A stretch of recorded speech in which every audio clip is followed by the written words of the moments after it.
In the last decades, the concept of the circular economy gained traction thanks to the work of organizations like the Ellen MacArthur Foundation. The circular economy can be defined as an economic system that replaces the end-of-life concept of a product with the notion of reducing, reusing, whenever possible, recycling or recovering materials in the production, distribution and consumption processes with the aim of transitioning to a more sustainable society. But how can we make this possible in cities? And what is the role of local governments in this transition? Our research tried to answer these questions.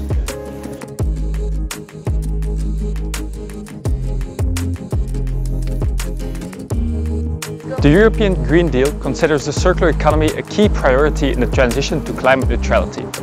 Cities play a major role in this. Why?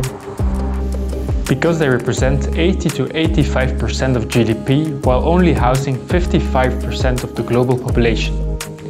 In terms of impact on the environment, cities consume 75% of global natural resources, are responsible for 60 to 80% of global greenhouse gas emissions and produce 50% of global waste.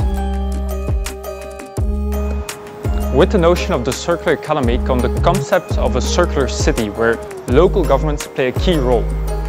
The Belgian federal government has committed to becoming circular with a national action plan for 2024. Since all cities are different, we will survey both the Belgian municipalities that are implementing a circular economy and those that have not started yet. We'll use frameworks like the one proposed by the OECD to identify if local governments see their roles as enablers, facilitators, promoters, or a combination of them. The objective is to get insights into the type of strategies that local governments could use to transition to a circular economy by identifying strategy clusters. The data will also be analyzed to see if the strategy clusters could be related to certain city characteristics. For example, a city with a high population density might prefer a different strategy than cities with a much lower density. The results will allow us to understand the different types of strategies. They will also help local governments that do not have a circular city strategy yet to position themselves.